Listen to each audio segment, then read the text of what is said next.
Mga kalakbay, bayong adlaw ka na tong tanan. Ato na po ning hatagag pagtagad si Jonilito Bulawan. Na siya'y post. Matod sa iyang post nga ang kana kunong nagdaladala og cross, mga propeta kuno na ni Satanas kay diha kuno gibitay si Kristo. O tanawa na. Nya wala sila nagkatakdo sa pamahayag ni San Pablo. Kay ingon ni San Pablo sa Biblia sa unang Korinto kapitulo 1 bersikulo 18, si San Pablo na mismo ni ingon sa Biblia ha, atong basahon. Kay ang mensahe may tungod sa kamatayon ni Kristo dito sa cross, binuang alang ni adtong nangalaglag. Apan kanatong giluwas, gahom kini sa Dios. Oh, unyayahang giingon, natawa. Oh, propeta kuno siya wa. Unya, niingon pagid si San Pablo sa Biblia. Tanaw na to. Sa maayong balita Biblia, ngunya sa Episo kapitulo 3 bersikulo 18 padung tag 19, gisultihan ko na kamo niini sa makadaghan ug karon sublion ko kini pag-ingon uban sa mga luha nga adunay daghang mga magtotoo kansang pagkinabuhi sa ukwahi sa tuyo sa kamatayon ni Kristo sa krus.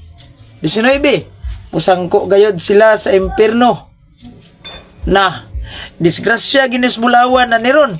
Kay nga naman, naingon man niya, tanawa yung poso. Oh, nga propita kuno siya wa ang nagdadag cross karon. Sakyan na to ning giingon niya nga propita siya wa ang magdaladalag cross kay diha kuno gibitay is Kristo. Ang ilang simbahan sa Pasay, naay cross. Ang ilang pag yung simbahan dito sa Egypt, naay cross. Wa na ang sa Cebu, na ay mga imahe na. Mauna kay matod pa niya, propeta mo kuno siya wa, kinsa may gadaladalag propeta karon ganitong hasawayng panahon. Sila mga Sabadista, si Ellen Goldwhite ang ilang propeta. Kinsam ni si Ellen Goldwhite ng ilang propeta niya na.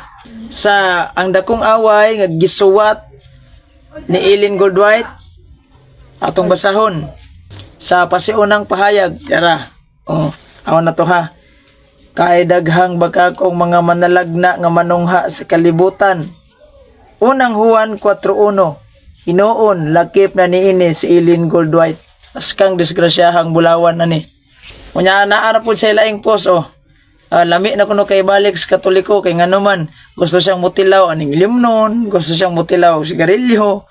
Kung mauna imong purpose nga balik kay Katoliko, wa ra gyapon kay nungdan pagkatao. Kaya naman, kana raman day mong tuyo day. Ang simbahang Katoliko, wala magtudlo ni ining mga bad attitude. Kung mauna imong tuyo sa simbahang Katoliko, gasayang lang ka sa imong pagbalik kung mauna imong tuyo. Munang Bulawan, ikaw ra gyud na siya ko, yaning kaugalingon imong pus.